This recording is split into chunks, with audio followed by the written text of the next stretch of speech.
ꯂꯝꯇꯥ ꯊꯥꯒꯤ ꯌꯥꯏꯐꯔꯕ ꯅꯣꯡꯃꯥꯏꯖꯤꯡ ꯍꯥꯏꯅ ꯀꯧꯕ ꯆꯌꯣꯜ ꯆꯩꯀꯣꯛ ꯑꯍꯟꯕ ꯑꯍꯟꯕ ꯑꯣꯏꯕ ꯅꯨꯃꯤꯠ ꯑꯁꯤ ꯃꯁꯤꯗ ꯁꯂꯥꯏꯄꯣꯟꯒꯤ ꯃꯥꯏꯀꯩꯗꯒꯤ ꯂꯩꯄꯥꯛ ꯃꯌꯥꯝ ꯇꯤꯡꯅ ꯈꯟꯃꯤꯟꯅꯅꯕ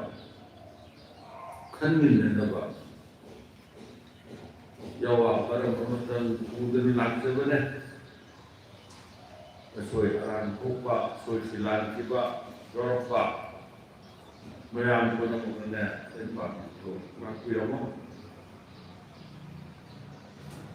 ꯄꯂꯦꯝꯅꯤꯃꯥꯅ ꯇꯥꯛꯄꯤꯕ ꯌꯥꯋꯥ ꯄꯔꯝꯒꯤ ꯃꯇꯨꯡ ꯏꯟꯅ ꯄꯟꯊꯧ ꯏꯄꯥꯅ ꯄꯤꯕꯤꯕ ꯂꯤꯛꯂꯝ ꯂꯤꯛꯂꯨ ꯂꯤꯛꯂꯥ ꯌꯥꯏ ꯂꯤꯛꯂꯤ ꯂꯤꯛꯂꯥ ꯂꯤꯛꯅꯥꯎ ꯇꯥꯔꯛꯄꯗ ꯂꯤꯔꯤ ꯂꯤꯁꯝꯅꯔꯛꯄꯗ ꯊꯣꯔꯛꯄ ꯂꯤꯔꯤ ꯂꯤꯔꯣꯟꯗ ꯌꯧꯔꯛꯄꯗꯤ ꯂꯝꯇꯥ ꯊꯥꯗ ꯑꯧꯒ꯭ꯔꯤ ꯍꯌꯦꯡ ꯈꯪꯖꯦꯟ ꯀꯔꯤꯒꯤ ꯆꯣꯡꯕꯅꯣ꯫ ꯀꯅꯥꯒꯨꯝꯕ ꯈꯔꯅ ꯈꯜꯂꯤ ꯑꯧꯒ꯭ꯔꯤ ꯍꯪꯖꯦꯟ ꯆꯣꯡꯕꯁꯤꯗꯤ ꯃꯤꯔꯝꯒꯤꯅꯤꯗ, ꯊꯥꯕꯜ ꯆꯣꯡꯕꯁꯤꯗꯤ ꯀꯣꯟꯅ ꯂꯥꯛꯄꯅꯤ ꯑꯗꯨ ꯇꯧꯔꯛꯄꯅꯤ꯫ ꯈꯔ ꯑꯃꯅ ꯃꯁꯤꯗ ꯆꯣꯡꯐꯝ ꯊꯣꯛꯏ ꯆꯣꯡꯏ, ꯈꯔꯅ ꯏꯔꯥꯡꯒꯤ ꯃꯇꯣꯟ ꯀꯥꯔꯛꯄꯒꯤ ꯅꯨꯡꯁꯤ ꯅꯨꯡꯉꯣꯏꯒꯤ ꯄꯨꯛꯅꯤꯡ ꯌꯥꯋꯥ ꯐꯣꯡꯗꯣꯛꯅꯅꯕꯒꯤ ꯄꯥꯝꯕꯩ ꯑꯣꯏꯅ ꯇꯧꯏ, ꯈꯔꯅ ꯉꯥꯎꯁꯟꯅꯕꯒꯤ ꯆꯣꯡꯏ꯫ ꯀꯔꯤꯒꯤ ꯂꯝꯗꯝ ꯑꯁꯤꯗ ꯑꯧꯒ꯭ꯔꯤ ꯆꯣꯡꯉꯝꯕ꯭ꯔꯥ, ꯊꯥꯕꯜ ꯆꯣꯡꯉꯝꯕ꯭ꯔꯥ, ꯆꯣꯡꯉꯝꯗꯕ꯭ꯔꯥ? ꯆꯣꯡꯉꯝꯗ꯭ꯔꯒꯅ ꯀꯔꯤꯒꯤ ꯆꯣꯡꯉꯝꯗꯕ, ꯆꯣꯡꯉꯝꯃꯒꯅ ꯀꯔꯤꯒꯤ ꯆꯣꯡꯉꯝꯕ? ꯉꯁꯤ ꯂꯩꯕꯥꯛ ꯃꯤꯌꯥꯝ ꯈꯟꯊꯕꯁꯨ ꯃꯤꯇꯩ ꯂꯩꯄꯥꯛꯀꯤ ꯀꯪꯂꯩ ꯂꯩꯄꯥꯛꯀꯤ ꯊꯧꯔꯝ ꯊꯧꯁꯤꯜ ꯄꯨꯝꯅꯃꯛꯁꯦ ꯈꯣꯏꯌꯨꯝ ꯂꯥꯏꯒ ꯃꯔꯤ ꯂꯩꯅꯩ꯫ ꯍꯔꯥꯎꯕ ꯅꯨꯡꯉꯥꯏꯕ ꯍꯔꯥꯎ ꯀꯨꯝꯍꯩ ꯄꯥꯡꯊꯣꯛꯄꯁꯨ ꯁꯤꯕꯨ ꯈꯣꯏꯌꯨꯝ ꯂꯥꯏꯒ ꯃꯔꯤ ꯂꯩꯅꯩ꯫ ꯊꯥꯕꯜ ꯆꯣꯡꯕꯁꯨ ꯊꯥꯕꯜ ꯆꯣꯡꯕꯗꯧꯅ ꯆꯣꯡꯕ ꯃꯥꯂꯦꯝꯗ ꯍꯥꯏꯐꯦꯠ ꯃꯥꯟꯅꯕꯗꯤ ꯂꯩ, ꯑꯗꯨꯒ ꯃꯤꯇꯩꯒꯤ ꯈꯨꯠꯀ ꯈꯨꯗꯥꯡ ꯄꯥꯏꯅ ꯈꯨꯠꯁꯝꯅꯅ ꯆꯣꯡꯕ ꯊꯥꯕꯜꯗꯤ ꯃꯥꯂꯦꯝꯗ ꯂꯩꯇꯦꯅꯤ꯫ ꯍꯪꯀꯦꯟ ꯍꯥꯏꯕꯗꯤ ꯈꯨꯠꯀꯤ ꯈꯨꯗꯥꯡꯗ ꯍꯪꯅ ꯄꯥꯏꯔꯒ ꯈꯨꯗꯥꯡꯒꯤ ꯍꯪꯅ ꯄꯥꯏꯔꯒ ꯆꯣꯡꯕꯅꯦ꯫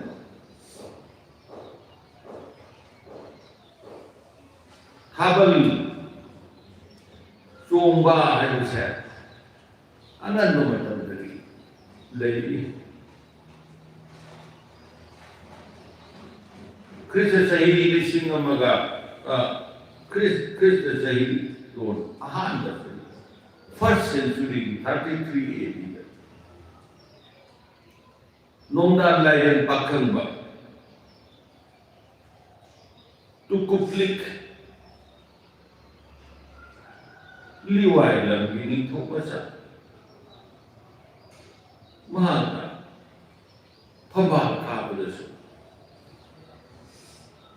ꯊꯣꯉꯥ ꯇꯨꯔꯨꯝꯕ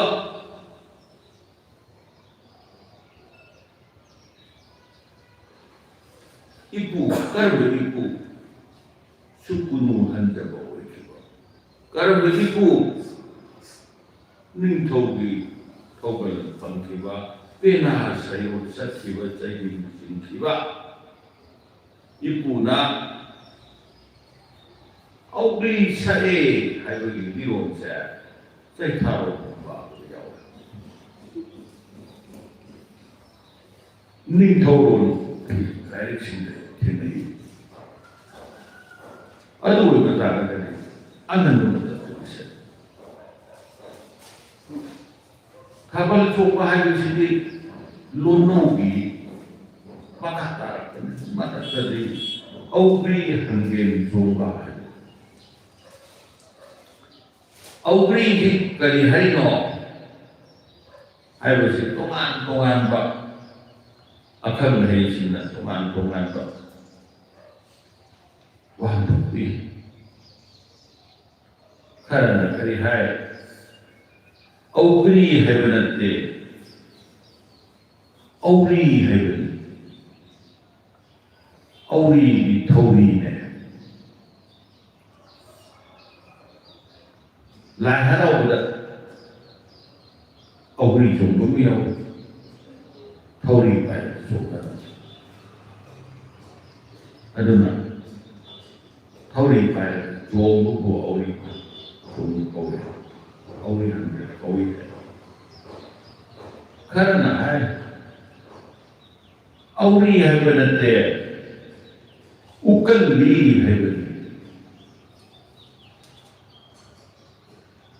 दरबंग हच्चांसु कन्नन नबिदमो समहच्चांसु कन्नन नबिदमो सोलो खोलो नमन उकल ली है मकाल मकाल आगे tungan ba wan phok ti dana nanya dana tore haira su lamta thada koina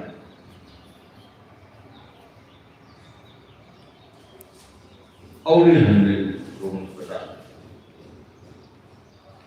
khara sum sijan jaru badati koina auri haibadi kaino haibada Tangi maron alibane, auli है tangi maron, tangi खोजोबा, कोई भी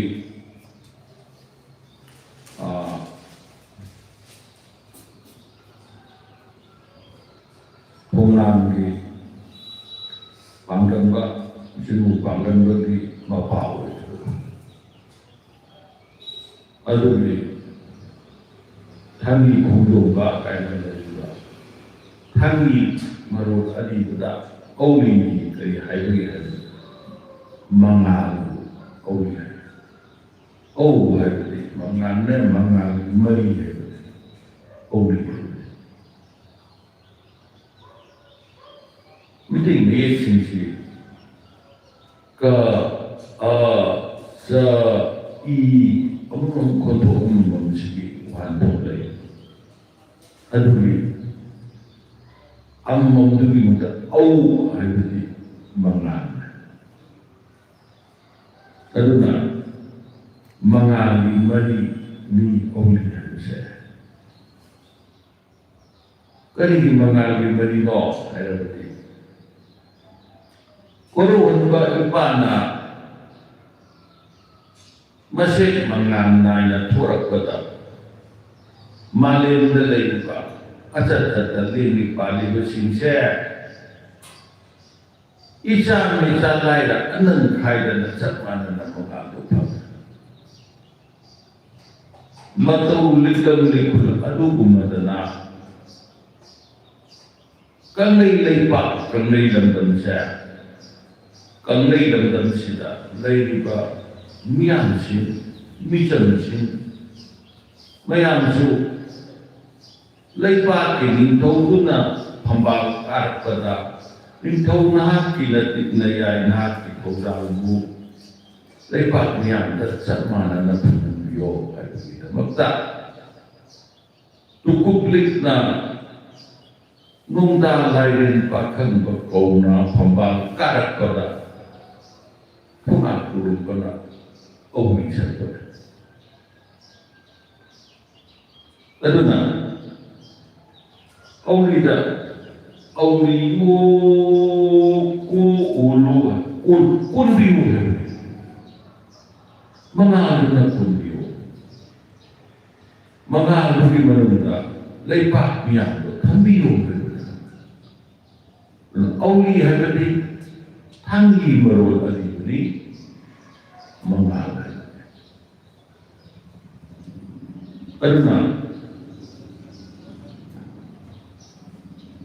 manusia 한끼인 종가 한끼인 아니 sila tungan kung wan po ng katinay. Wan po kamana kucing paluy na sumba amali kutan na kutki jensen mamapam kucing ko.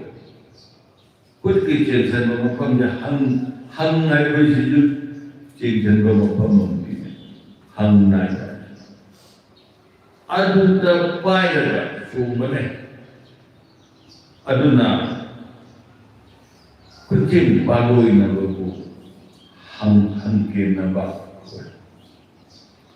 aduna kauli hangkin sumba abri kutka kucam na kucing paluy na mangalip lam ta na bagita makta sumba kung lumbu kauli hangkin sumba liun yawa liun di kaino 하여가 누가이야 이거 비비오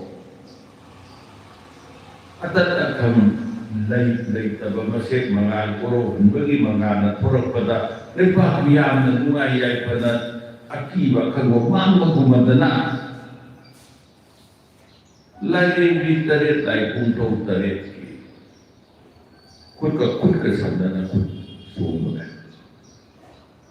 sumga di lagi bitaret ni ay punto taret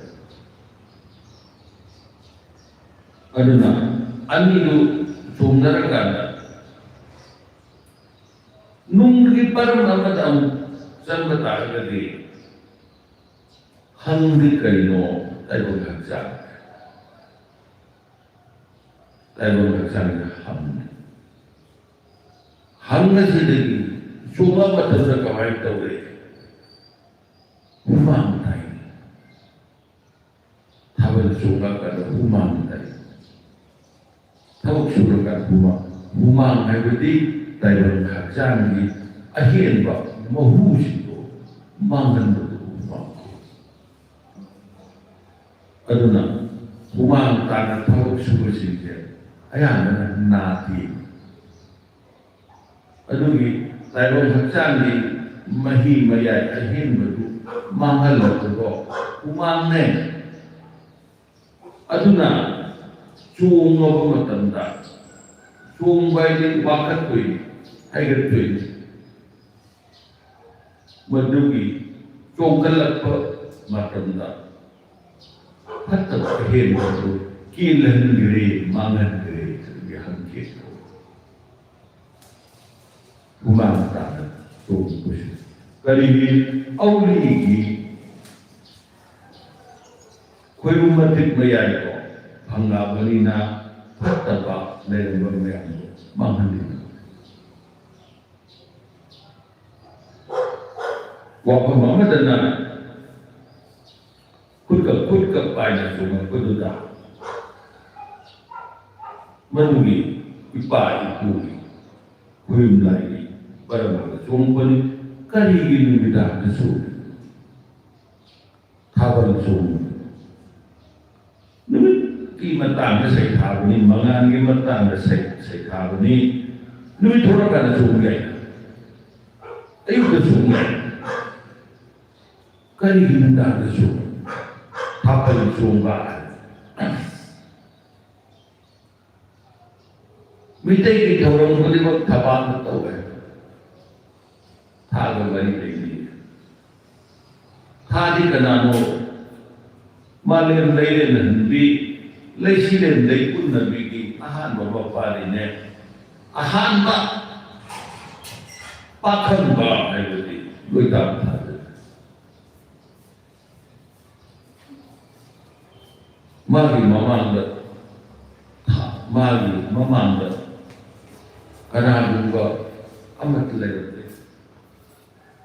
loy tam thad ahan ba ne malin lagi thokra kuyum lai na pakam na rin. Kuyum lai di kayo mapalay di, mapulay di, puti, sidi, masat mawong na di, ꯄꯣꯛꯇ ꯁꯤꯗꯕ ꯃꯁꯛ ꯃꯑꯣꯡ ꯅꯥꯏꯗꯕ ꯃꯄꯥ ꯃꯄꯨ ꯃꯃꯥ ꯂꯩꯇꯕ ꯄꯣꯛꯇ꯭ꯔꯕꯅꯤꯅ ꯃꯃꯥ ꯀꯗꯥꯏ ꯂꯩ? ꯑꯗꯨꯒꯨꯝꯕ ꯁꯤꯡꯗꯨꯗꯗꯤ ꯃꯄꯥ ꯃꯄꯨ ꯃꯁꯛ ꯈꯪꯉꯦꯅ ꯀꯃꯥꯏꯅ ꯍꯥꯏꯗꯣꯏꯅꯣ? ꯄꯣꯛꯁꯨ ꯄꯣꯛꯇꯕ.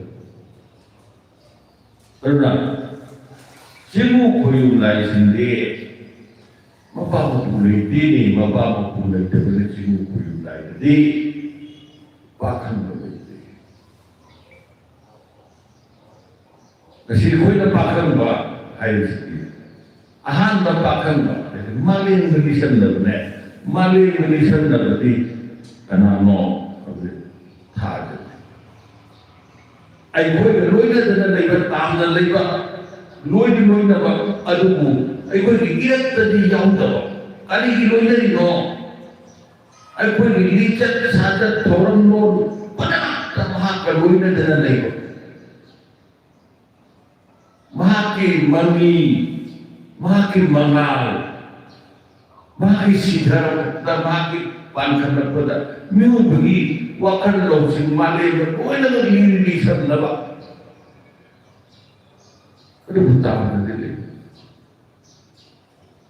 Aku loitang ada pakan bana, ada pakan bani, kali di pakan lukui ba. Orang masak khange malay masak khange mahati.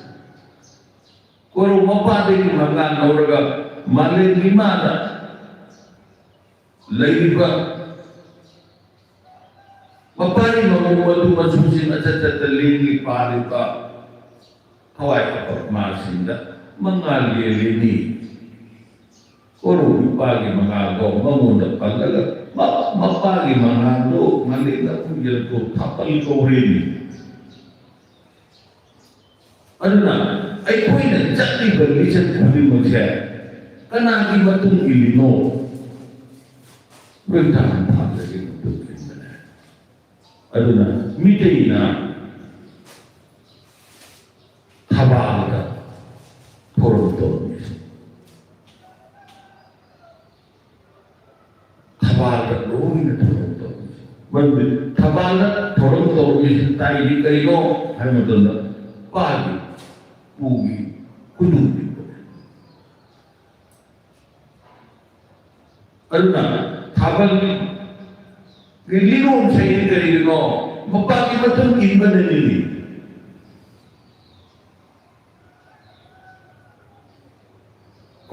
Lai karam na kuwaram ka lagi, simu karam lai tayo na ka lagi, kung karam na ngamday na ka lagi, hay piniglimon ko. Ano di pathapo di kayo, antal. Loy tam thada da, pamo. Ano na ni, loy tam thada di, supada ko, ipagin video.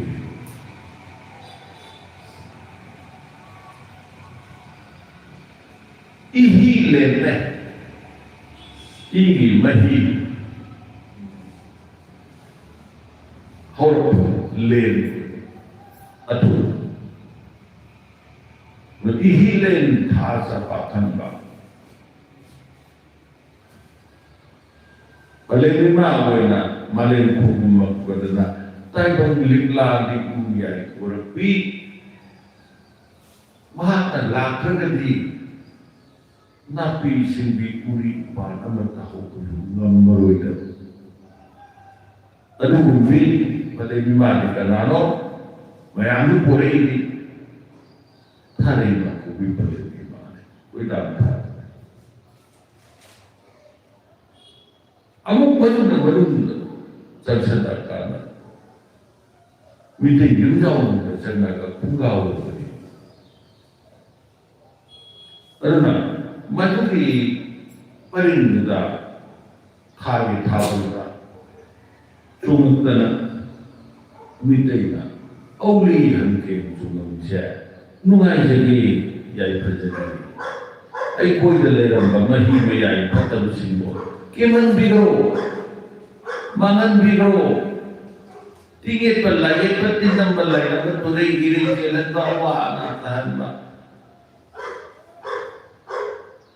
Sahing lai pun nama kato Kailan biro, mangan biro. Pata ba daw tunda ni Pwede Santo, kito ero ko yun. Kaya mo po ang parang ito. Ano na?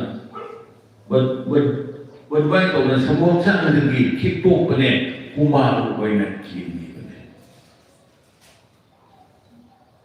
Ano na tayo na ikahalap ng sita.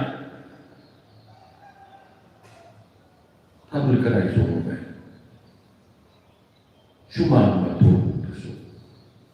Sumama ito. Mamunat taon ito. Sumama ito. Alam mo ba itang gini ko? Kitang haidara ka natin. Sumama niyo kung lumapapa mo na kasawat ko. Di ba may lampak talay?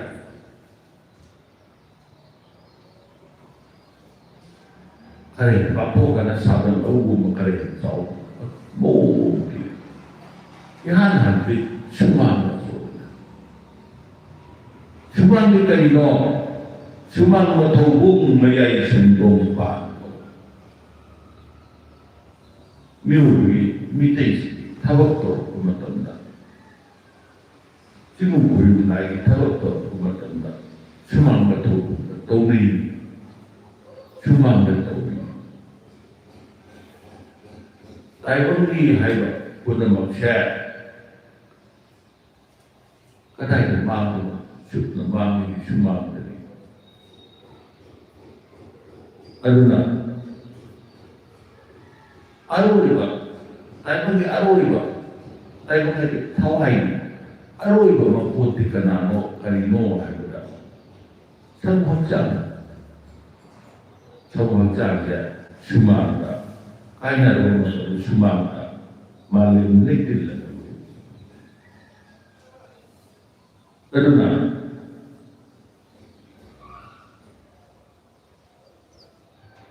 okay hanggang sumagpada, tungturang ko na sa muhsan, norong ba, pata ba, ayat ba, apan ba, tuloy-ilig silang ba, mayroon. Sa muhsan, ahead o mahimayan ko. Kanay na ba ang doon? Sumang na ba? Maling-maling. Pero na, habang sumunod, kakot ka, nupa natap pa rin, nupi natap pa rin, kaong mayaya. Nupa nupi, maghandali ka rin, no? Tayo ba siya ba na nupa, nupi na tayo, nupi, tayo. Ano na, lai hakat ni, mitoy mihin na siya. Tayo ba magagdagi, mitoy mihin na siya, hakat na. Lai, ay pundong tade, kutka kusam na tayo ng liyon, sat na, okay hanggang somba, ay berisa dapat tayo. Ano na, okay hanggang somba tayo. So, masida ko na, Iran kinatis. Ano na, ihanan bagi mamanga liyon sa pamalit. Mana, tabal liyon sa pamalit. Sa ano na, pinakong ka na. Sa'yo siya pwede ka na, no? Pinakong ka rin. Pinakong ka na. Di yaw ka na, maruli man ang paya. Man sa ka. Tanda-tanda ulit. Liyon apa. Karigi awil yung man ready. Man rakanda. Lai sabi pa kangi kumay uturi. Lai sabi pa kangi kumay. Ano sa anak pa kumay. Karang ba Palengimana tayo patao ipan kami badi sa badi upane sa badi upine. Tatagilay palilote tanong dyan. Habal dadi janurasi nagsili kasi sitaw pakam sin kay kana matin panggani lekay babung pasin matin panggani sinbadi nupi sina sile halaman sina sipi belia luhung pada nupi ni sinbogum dani ko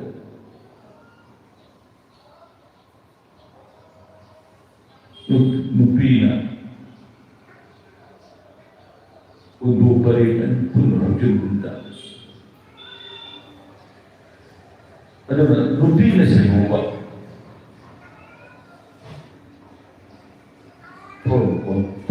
untuk ada lagi kawan yang bersama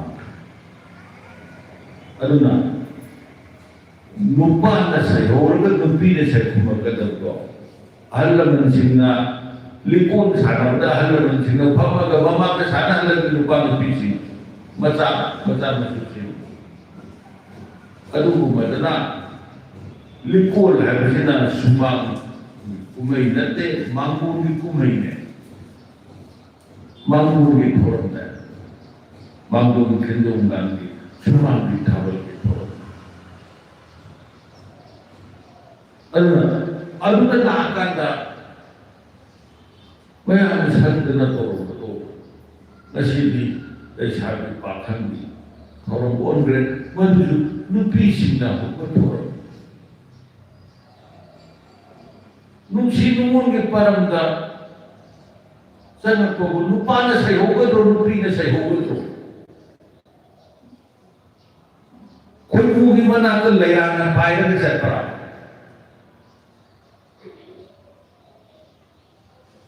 ano na kami lipa na sila turun kaya ano ba turun siya ni pada ba turun siya ni ano nupi sila nupi janura luna tuna mena lai kita berdebu ada beberapa video kita kirani koi na putu pugi mau pure eva ada nupi pada bersimang mere batik mayani anda kere lebih ke paisa mulai paisa kan sana nupi leisa besar ikai tiga negara ikai terlebih dan bingung dari pesawat mulai ni, kau dah loncat lah bersibuk. Asal betul-betul lapar lagi kali lain, habis itu saya nungai jai bapak lain lori parang tu kerja, itu kiram pun lapar lagi di, habis leon sepamam ada sini betul-betul, hal lagi koyung ke layon taron salam betul aku tu kita nak kali salah kau berkoyungi saya salah tu lagi lebih saya salah kadang-kadang si muni saya kadang-kadang salah pada diri lain ni cina kadang-kadang lah pada diri makan lagi saya Maksudnya, mayat tunggal mana ada ni. Jadi kita bawa pun dari hari ini semua terbiak kajian jadi. Aduh ni sahabat saya masih dah nupi di sini.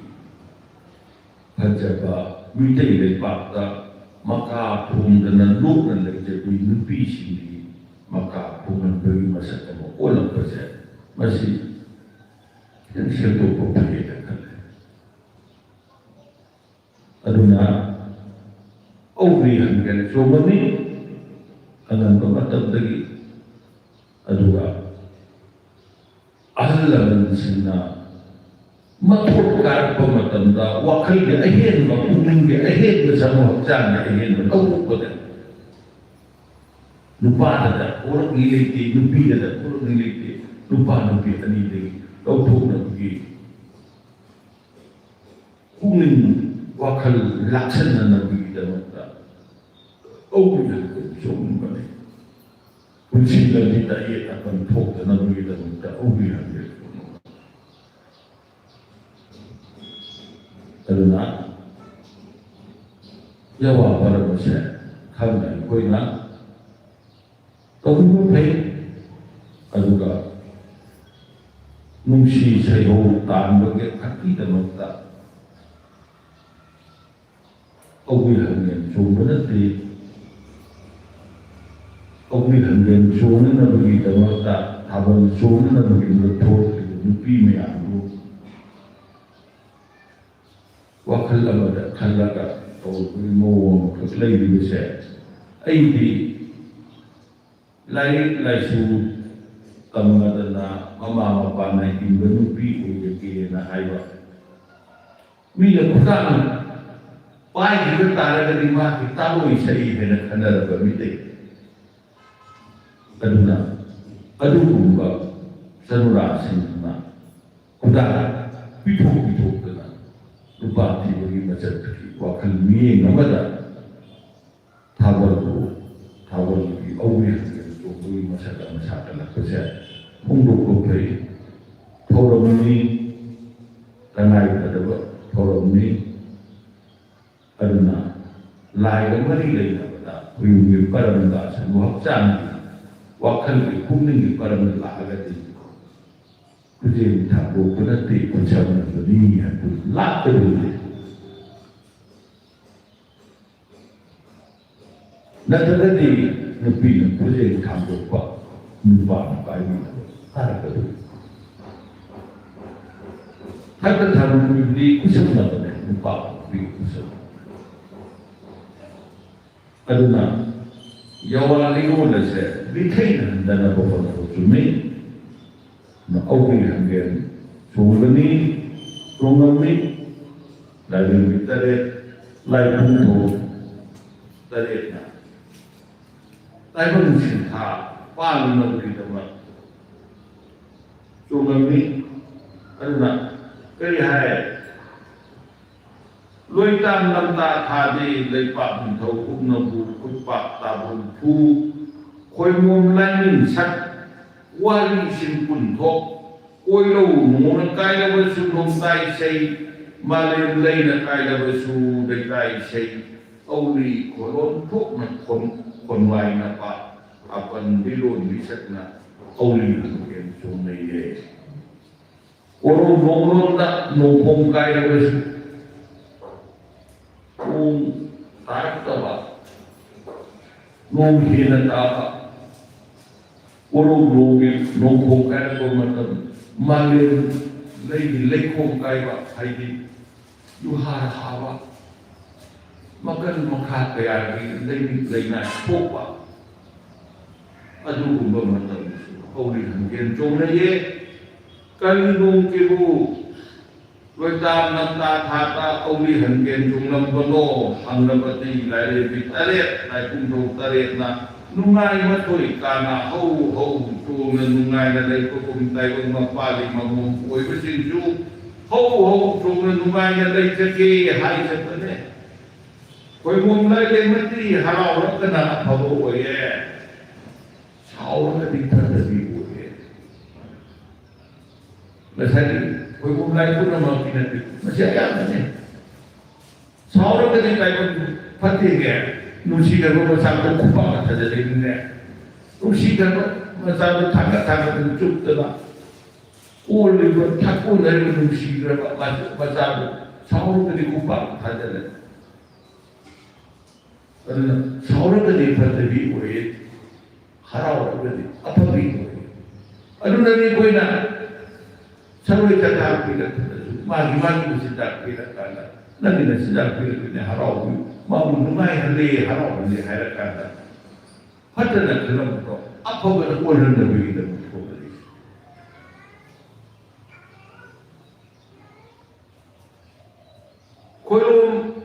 ꯈꯣꯏꯃꯣꯝ ꯂꯥꯏꯔꯦꯝꯕꯁꯤꯡꯅ ꯃꯥꯂꯦꯝ ꯂꯩꯇ ꯇꯥꯗꯨꯅ ꯃꯊꯧ ꯁꯤꯟꯊꯥ ꯄꯥꯡꯕ ꯍꯧꯕꯗꯤ ꯈꯥꯔꯤ ꯂꯧ ꯇꯥꯕ ꯍꯧꯕꯒꯨꯝꯕꯅꯦ Auli haibati thani malon ali bane wahan bukti mangal haibati. Koyo mangan talang bapu auli kawe angken haibati kutsam napa haibati. Koyo numit ki alang pak mangal na mapang kuting rapa kumsi asimati. Lain bitalet ay kung daw talet ki matog togsaloy pati masik mangal kum nama pu mapali magopo pasinta panan biyo hay sapati taybang kutsam nana hapan lilon sat auli hangken suong bane hapan lilon sat na ye ano na ikoy na auli hangken suong ba Thailand parang duli apa parang da apa mong da sumlami alu na ikoy na pagi parang na hanji pugi purang na hanji ani ba manunda ano ba mayon sumnji hay na kanadi or pwede magsya tayo ka ba siya ikoy tayo na sa tao mo siya na ikoy siya ikoy na sampo ka tao siyempre ka tao Nasibiti, gawa ako para masita. Kaya si, kinala siguro, tabi, at yung mayroon ko naman ako. Salay ko may kayo, at pagkihin, yaw ko, bahay ka, at mayroon ko naman ako, mapiyo, at ay sagulo naman, bakit ang daw tara ako dito, kaya siya po nang dali. Ay,